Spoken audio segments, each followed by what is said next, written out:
What's going on, amigos? So there's been a lot of backlash in regards to the pre-patch that dropped today, patch 1.1.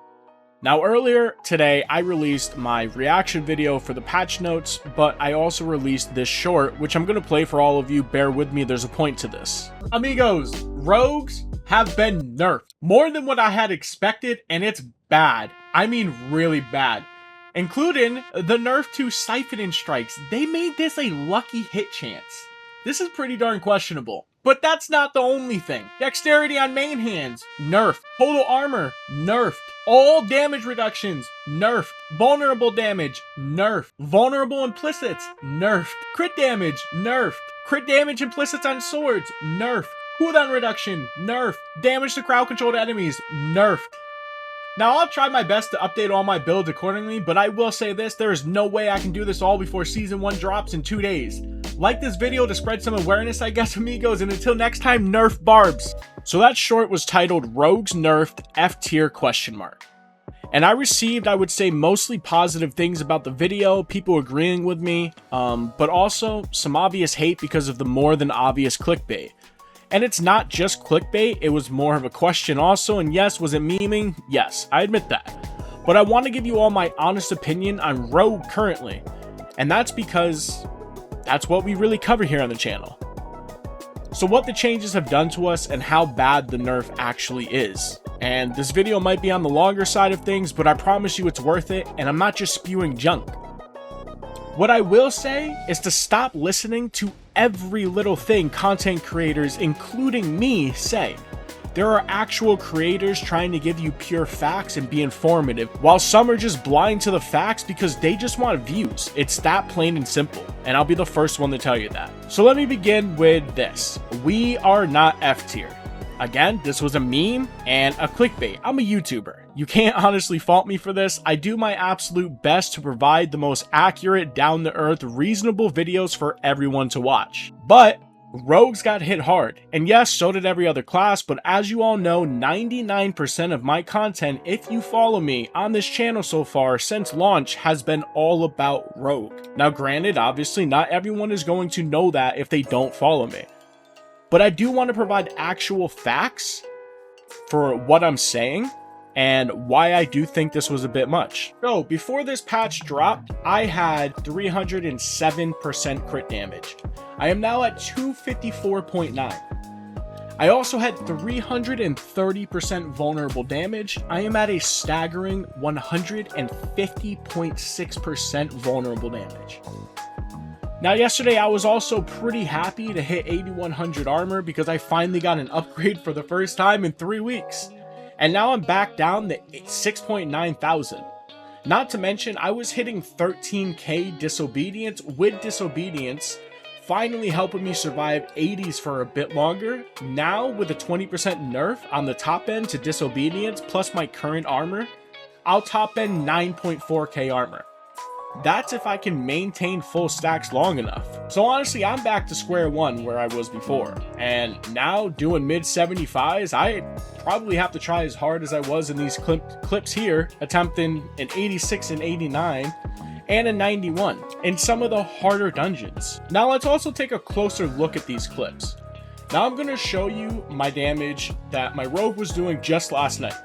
I was doing millions of damage. I actually hit my first 11 mil crit on the new Frost Grenade build last night, and I was pretty excited over it.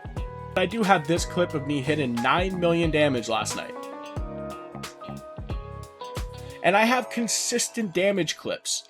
As you can see here, I mean millions, you know, 2 mil, 4 mil, 6 mil, it's just in the millions. Now, I have this 56 Maul Wood I did today. It didn't have negative crit damage. It didn't have negative physical damage, nothing. It had no downside that affected my current build. Now, I was in a group, so monsters had 100% extra HP. This was actually up today from 85% per player to 100% per player in the party. Now, not only was I taking damage equivalent to doing mid to high 70s before the patch, my damage is significantly lower, and I'm sure you can see that comparing the two types of clips that I've had. We have the before that I was doing upwards to 8 to 9 million damage, and my highest crit in Maulwood today was 4.6. I thought I had seen a 5.9, but I reviewed the entire video. I slowed it down. I kept checking and kept checking. My highest crit was 4.6 million today. I mean, and you can take my word, you can think that I'm lying, but I did hit 11 mil last night. And it's something that I don't normally try to spot out in my builds. I like to just try and ignore the numbers, but you know, there have been people just telling me that I should be doing more damage, so I've been trying to increase the damage for my builds. Now let's just move on here for the video. Now, there are a few arguments that people are trying to make, and I'm going to emphasize this until I'm blue in my face. They are trying to make these arguments. One argument is, well, I can still one-phase Uber Lilith and destroy her. What they aren't mentioning, all right, is because they just don't want to face the facts, or maybe they just really want to be right. I don't know. But what they're not mentioning is that is with the cheese stagger strategy and RNG from Fist of Fate. So during Uber Lilith, we utilize bursting venoms. Now what bursting venoms does is when it procs, it drops a poison puddle, and when you stand in this poison puddle, you can spam poison imbued attacks with no cooldown or stack charge. Now what this means is that you can, as long as you have the resource and you have the energy, which we build lucky hit chance to gain 8 energy with innervation, and Fist of Fate actually has a lucky hit modifier to give us resource on hit also. So dots in this game can stack infinitely.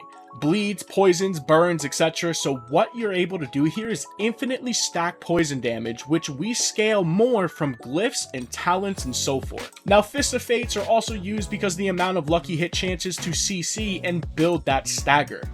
When you stagger Lilith and you have your poison still ticking, you inherently gain in every single additive you have on all your affixes and your multipliers from your aspects, from your talents, everything, to any sort of CC that you have built into your build. Now you also take Fist of Fate's unique ability that gives you a dice roll per hit to grant 1 to 300% increased damage. This is how people do insane amounts of damage to Uber Lilith and one-phase her and destroy her. But here's the big kicker. Min-maxing. And this brings me to argument number 2. And before we go to argument number 2, nobody uses Fist of Fate outside of Uber Lilith because the gloves really are trash. So argument number 2 is people are saying that good builds will prevail. And that's the general consensus from what most people have told me today, who basically have told me to shove it. Now, while this is true, it's not the point I'm trying to make. This hurts more than just us 1%ers who are min-maxing, who have been tackling endgame content for the past month. Now let us use some examples here. Let's say Timmy is level 70. Only character he has, and he finally gets to build online and is doing endgame stuff like clearing their first 21 plus nightmare dungeon, soloing Hell Tides without dying to get more gear. This patch drops today and all of his defensive layering, and his damage was absolutely crushed. Some of these players will have to start from scratch again, wondering not only how they're going to build up their damage buckets, but also how they're going to build into more defensive, because their gear and their stats got turned upside down pretty much today, and they just aren't up to par anymore. And again, this doesn't apply to us 1%ers who have rings with crit damage, vulnerable, crit chance, and core or close enemies. Like, it doesn't apply to us. It applies to more than just us. You know, Timmy, who's level 70, was already just skating by. Not only are they doing less damage now in their nightmare dungeons, but they're probably getting one-shot by way more monsters because, again, less armor, less damage reduction. It sucks. I know a ton of people who don't have the time to play like I do, or a lot of us at that. Between work and families and just being busy, they are lucky to play a few hours a day, maybe even a few hours a week. And the game sadly legitimately just got harder and more complicated in a sense for them. Now let's take example number 2. Let's take Jimmy. Jimmy's a fresh 100, grabbed his gear, still missing some stuff for stagger breaks, and was working on Lilith, and just doesn't quite have the min-max affixes he needs, but was still making progress. Last night he gets to phase 2. I guarantee you Jimmy hopped on today and is back to square one just like Timmy is. Barely getting Lilith to half health and chipping away during stagger phases. Now this is because nerfing everything all at once is extreme. And yes, season's coming out in 2 days. But there are going to be people who won't be playing seasons, and those are the people who really don't have a lot of time to regrind the game and quote rebuild. So that's just not ideal for most players. The moral of this example is min-maxers won't feel these nerfs as much as the more casual, less hardcore gamers. These nerfs are excessive. Are they the end of the world? No. Is it the end of Diablo 4? No. Not even close. And I think the devs will revert some of these changes as early as next week maybe. But my point stands that everyone, yes, got nerfed. Rogues did indeed get nerfed. But we are still definitely a strong class. We are, however, more squishier than ever, so keep that in mind. We have to try to build more defensive layering into all of our gear. Personally, I don't know how we squeeze that, especially with Season of Malignant coming, where we sacrifice 750 armor from our jewelry sockets. I don't think a lot of people are thinking about that. We are dealing less damage, so speed farming 50s in 5 minutes is turning into 8 minutes. Speed farming 70s in 8 minutes is turning into 15 minutes. Tier 50s feel like you're doing tier 75s, and T75s feel like you're doing tier 90. I was farming, and any of you can go back to watch the videos of my past builds. I was farming 50s at 80. Okay? Now people are struggling to do 50s, mid 50s at 100. That's a problem. You do not nerf an entire game in one patch. It's honestly unheard of. To me, this just feels like an overhaul. And that is what I've been trying to get at. Rogues are not F tier. Rogues are still viable. Are we as bad as Sorceress? No. Classes do have it worse. I'm not saying that this is the end of Diablo. I'm not saying that this is the end of Rogue. But I did want to just shed some light on this matter, and I want people to know my honest opinion and get some honest feedback, because not enough creators are telling you how it is. They're showing you Uber Lilith kills, and they think that that's just the end of it. The patches did affect a lot of people. So, if you made it this far and you're still watching, I appreciate you, and I'm sorry if this upsets anybody. I'm sorry if me speaking freely did upset people. I'm fully willing to take all the backlash from it, but I do hope it opens some eyes for some people, and maybe even just, you know, let people know, like, listen, maybe there's hope that will get reverted. Maybe there's hope that Diablo 4 is still going in the right direction, because I still think that they are. Despite all of this today, there are a few good things about the patch. So yeah. Until next time, amigos, take care.